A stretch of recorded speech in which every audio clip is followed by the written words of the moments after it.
Sir, મારું નામ સોલંકી શૈલેષ છે અને હું પાટણ જિલ્લાના સરસ્વતી તાલુકામાંથી આવું છું. તો સર, મેં એક એપ્લિકેશન બનાવી છે જેનું નામ છે જીમેટ એપ. સર, આ એપનો મુખ્ય ઉદ્દેશ કોઈ પણ જગ્યાએ સરળતાથી પહોંચવાનો છે. સર, હાલમાં આપણે વોટ્સઅપ લોકેશનનો વધારે ઉપયોગ કરીએ છીએ, પણ સર એમાં થાય છે એવું કે મતલબ ક્યાંક ને ક્યાંક આપણે એમાં ટ્રેક થઈએ છીએ. જેમ કે તમે હાલ ખાલી એમ બોલશો કે મારે બૂટ લાવવા છે, તો તમને બીજા દિવસથી મતલબ બૂટની એડ શરૂ થઈ જાય, એડ ચાલુ થઈ જાય. એટલે સર ક્યાંક ને ક્યાંક આપણે કરેક્ટ થઈએ છીએ. બધાનો આવો અનુભવ છે. હા, તો સર મેં જે એપ્લિકેશન બનાવી છે એમાં કોઈ ટ્રેકિંગ નથી. અચ્છા, બરાબર. અને સર શું એમાં નામ તમારી એપ્લિકેશનનું નામ? Sir GMET app. GMET, GMET. Sir પહેલા નંબરે G-MET નહીં સર, ડેશ નહીં, જીમેટ GMET. GMET. જી સર. પ્લે સ્ટોરમાં છે? હા સર, પ્લે સ્ટોરમાં તમે રેન્ક કરશો તો પહેલા નંબરે પ્લે સ્ટોરમાં તમે સર્ચ કરશો તો પહેલા નંબરે હાલ રેન્ક કરે છે. એમ? જી સર. બહુ સરસ. તો કોઈ પણ પહેલા નંબરે રેન્ક કઈ રીતે કરે? એટલે સર એમાં સર કેવું કે કીવર્ડ એમાં સર કેટલા લોકો એને ઓપન કરતા હોય તો? નહીં સર, તમે હાલ સર્ચ કરો, અમને લોકો વોટ્સઅપ લખો તો વોટ્સઅપ સર પહેલા નંબરે રેન્ક કરે. એ પ્રમાણે મારી એપ્લિકેશન તમે જીમેટ લખો તો જીમેટ પહેલા નંબરે રેન્ક કરે છે. એનો મતલબ શું અને એનું કારણ શું, કેમ રેન્ક કરે છે? એનું સર કારણ કે સર એ કીવર્ડ વધારે વખત સર્ચ કરવામાં આવ્યો હોય તો એ મતલબ એ જે પ્લે સ્ટોરની એટલા બધા લોકો એને હા સર એનો લાભ લઈ રહ્યા છે એવું કહેવાય. હા સર. અને સર મારી એપ્લિકેશન અંદર હાલની તારીખમાં 4.8 નું રેટિંગ છે. એ સર સૌથી બેસ્ટ કહેવાય. અચ્છા, 5 માંથી 4.8. હા સર. Very good. એટલે સર આમ સર જોવા જઈએ તો કોઈ જગ્યાએ સર રેટિંગ ઓછું નથી. બેસિકલી આ એપ શેના માટેની છે? સર આ એપ્લિકેશનનો મુખ્ય ઉદ્દેશ લોકેશન શોધવાનો છે. મતલબ સર મારે કોઈ જગ્યાએ જવું છે, બરાબર, સપોઝ કે મારે કોઈ ઓફિસે જવું છે અને ઓફિસ મને મળી રહી નથી, તો સામેવાળા વ્યક્તિ કદાચ મને લોકેશન નાખશે અને હું લોકેશને કદાચ પહોંચી શકીશ. પણ એ વ્યક્તિએ ખાલી જીમેટની અંદર રજીસ્ટ્રેશન કરેલું હશે તો એ વ્યક્તિ મતલબ જે જનાર વ્યક્તિ છે એ ફક્ત મોબાઈલ નંબરના સર્ચથી ડાયરેક્ટ એના લોકેશન પહોંચી શકશે. એમાં સર કોઈ પ્રકારનું ટ્રેકિંગ નથી. એટલે મારે તમારી ઓફિસ ઉપર આવવું છે. જી સર. તમારી ઓફિસ મને નથી મળી રહી. જી. અથવા તો મારે તમારી લોકેશન મંગાવવું જ નથી, તો તમારા મોબાઈલ નંબરના આધારે તમારી એપનો યુઝ કરીએ તો પહોંચી જવું સીધા. આ તમારું કેવું છે? જી સર. ફરી બધાની ચોખવટ માટે ધારો કે અત્યારે આપણે ગાંધીનગરમાં બેઠા છીએ. જી સર. મારા એમએલએ ક્વાર્ટર પર. જી સર. અહીંથી આપણે ચાંદખેડા જવું છે. જી. એક્સ નામની દુકાને કે વાય નામની રેસ્ટોરન્ટ ઉપર જવું છે. જી. જે રેસ્ટોરન્ટમાં જવું છે એના મેનેજરનો મોબાઈલ નંબર મારી જોડે હોય. જી. અને મેં તમારી પ્લે સ્ટોરમાંથી જીમેટ નામની એપ ડાઉનલોડ કરેલી હોય તો હું સીધો ત્યાં પહોંચી જઈશ. પણ સર સામેથી મારું લોકેશન મંગાવવાની જરૂર નથી. બરાબર. કન્ડિશન એક છે કે એકવાર આ એપ્લિકેશન ની અંદર એકવાર ફ્રીમાં રજીસ્ટ્રેશન કરવું જરૂરી છે. એપ્લિકેશન તો ડાઉનલોડ કરેલી હોય તો જ નહીં સર, સામેવાળા જે વ્યક્તિ છે, બરાબર, જે એક્સ નંબરના જે વ્યક્તિ છે જેમની ઓફિસે આપણે જઈ રહ્યા છીએ એને પણ કરેલી હોય. એકવાર ફક્ત રજીસ્ટ્રેશન કરીને મૂકી દેવાનું, બસ પતી ગયું. પછી ગમે એટલા વ્યક્તિ આવે ને તો. અચ્છા, મતલબ કે મેં આ એપ ડાઉનલોડ કરેલી હોય, હું એમાં રજીસ્ટર હોઉં અને તમારે મારી જોડે આવવું હોય જી તો તમે પહોંચી જાય. જી સીધા. સર બીજું આમાં એક આ એપની અંદર એક બીજું પણ ફંક્શન છે. એમાં છે મતલબ ઇન્સ્ટન્ટ QR. એમાં સર કેવું કે હાલની તારીખમાં જે પણ વોટ્સઅપ લોકેશન શેર કરીએ છીએ એના જેવું જ કામ કરે. એમાં ફક્ત તમારે એ જગ્યાનો ફોટોગ્રાફ પાડવાનો. પણ સર આમાં એક ખાસ બાબત એવી છે કે આમાં મતલબ વોઇસ ગાઈડનું ઓપ્શન આપેલું છે. સર એમાં કેવું કે સપોઝ કે હું કોઈ રસ્તો ભૂલી જાઉં છું તો એમાં વોઇસ ગાઈડનું જે ઓપ્શન આપ્યું છે એમાં આપણા વોઇસના ઉપયોગથી વ્યક્તિ મતલબ ચોક્કસ જગ્યાએ આવી શકે. અને હા, અને સર એક બીજું પણ ઓપ્શન છે જેની અંદર વોઇસ ગાઈડ વાળું ફરી સમજાવો. વોઇસના આધારે એટલે જેમ નંબરના આધારે એમ વોઇસના આધારે. જી સર.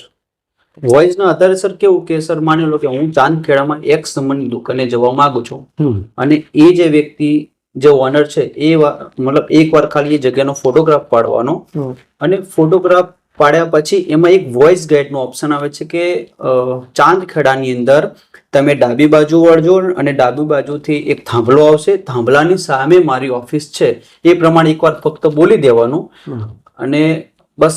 એટલે પછી એ મતલબ જે પણ QR કોડ છે એ ડાયરેક્ટ મોકલે તો એ સામેવાળા વ્યક્તિને એ અવાજ સંભળાય, તો આવનારો વ્યક્તિ ભૂલો ના પડે. પછી એક સર બીજું પણ ઓપ્શન છે કે જેની અંદર share live location help. Sir હું રસ્તો કદાચ ભૂલી જાઉં છું, બરાબર, માની લો સર મારી જોડે લોકેશન તો છે પણ છતાં પણ હું રસ્તો ભૂલી જાઉં છું, તો એમાં સર એક શેર લાઈવ લોકેશન હેલ્પની અંદર તમે જેવું ક્લિક કરશો સામેવાળો વ્યક્તિ, તો સામેવાળા વ્યક્તિ ક્યાં ઊભો છે, જે આવનાર વ્યક્તિ ક્યાં ઊભો છે એનું લોકેશન જે છે જે ઓનર એને પણ બતાવશે. સર આવી ફેસિલિટી છે. બહુ સરસ. કઈ રીતે આનો આઈડિયા આવ્યો તમને? સર આઈડિયામાં એવું છે કે મારો એક મિત્ર હતો, એને મતલબ હાર્ટ એટેકનો થોડો પ્રોબ્લેમ થયો હતો, તો મતલબ મહેસાણાની અંદર 2 હોસ્પિટલ છે, તો અમારે સર તાત્કાલિક ત્યાં જ પોઈન્ટ થયું હતું. સર રાતનો સમય હતો એટલે સર મતલબ હાર્ટનો પ્રોબ્લેમ હતો મતલબ એમાં શું ઇમરજન્સી હતી એટલે સર અમે એમ્બ્યુલન્સનો ઉપયોગ ના કર્યો અને પછી ગાડીના ઉપયોગથી મેં ત્યાં પહોંચવાનો પ્રયત્ન કર્યો અને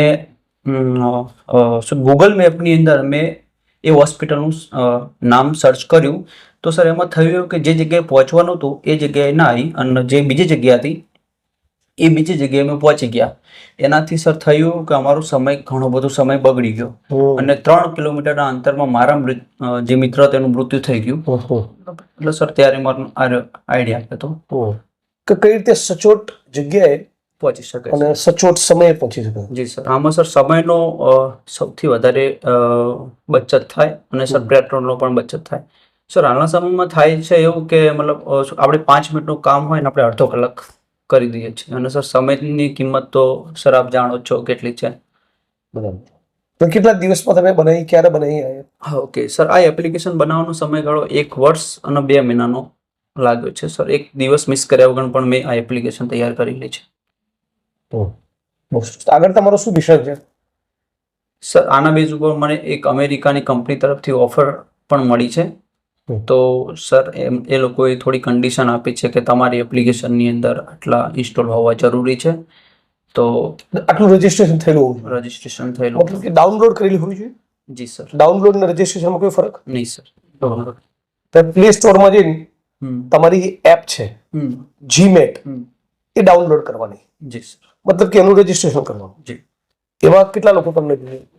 1 million sir. 1 million, 10 lakh. Sir application એટલી પાવરફુલ છે સર, હજુ લોકો સુધી માહિતી પહોંચી નથી એટલા માટે.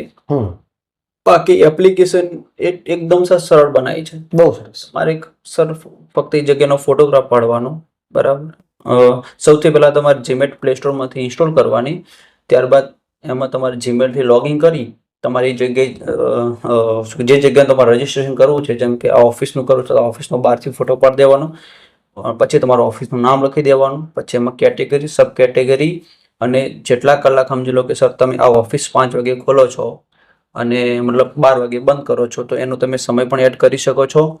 પછી એમાં તમે એડ્રેસ નાખો, પિનકોડ નાખો અને તમારું નામ નાખો અને મોબાઈલ નંબર નાખો. બસ આટલું કરીને તમે જેવું સબમિટ કરી દો એક યુનિક QR કોડ જનરેટ થઈ જશે અને તમારું મતલબ જનરેટ આપણે કહેવાય એમાં તમારું રજીસ્ટ્રેશન થઈ જશે અને પ્લસ તમારે મતલબ એ જે છે એ મતલબ કહેવાય રજીસ્ટ્રેશન થઈ જાય તમે ભવિષ્યમાં તમે મોબાઈલ નંબરથી પણ એ આવી શકો જગ્યાએ.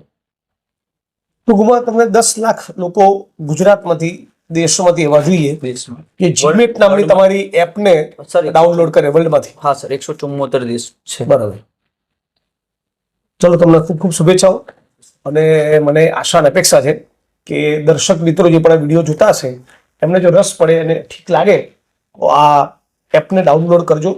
અને જીમેટ બહુ ઇન્ટરેસ્ટિંગ એપ બનાવી છે એમણે અને આપનો મોબાઈલ નંબર એના આધારે તમારા સુધી પહોંચી શકે છે અથવા કોઈના પણ મોબાઈલ નંબર સુધી તમે પહોંચી શકો છો. અને સર ખાસ બાબત એ છે કે મેં આર્ટ્સ કરેલું છે. આર્ટ્સના વિદ્યાર્થીએ એક આવી અદ્ભુત ટેકનોલોજી બનાવી છે. હા sir, well done. Sir excellent. YouTube પરથી શીખી શકીએ. બહુ સરસ, ખૂબ સરસ. ખૂબ ખૂબ અભિનંદન. અને જીમેટ એપને બધા ડાઉનલોડ કરો, હું પણ ડાઉનલોડ કરીશ, આપ પણ કરો અને આ વિડીયોનો ખૂબ શેર કરો. એટલું શેર અને વાયરલ કરો કે ઘડીના 6થા ભાગમાં 10 લાખનો 1 મિલિયનનો આ બંધુનો ટાર્ગેટ પૂરો થાય પછી તમે કરોડપતિ થઈ જશો. નહીં સર. ખૂબ ખૂબ શુભેચ્છાઓ. Thank you sir. Thank you.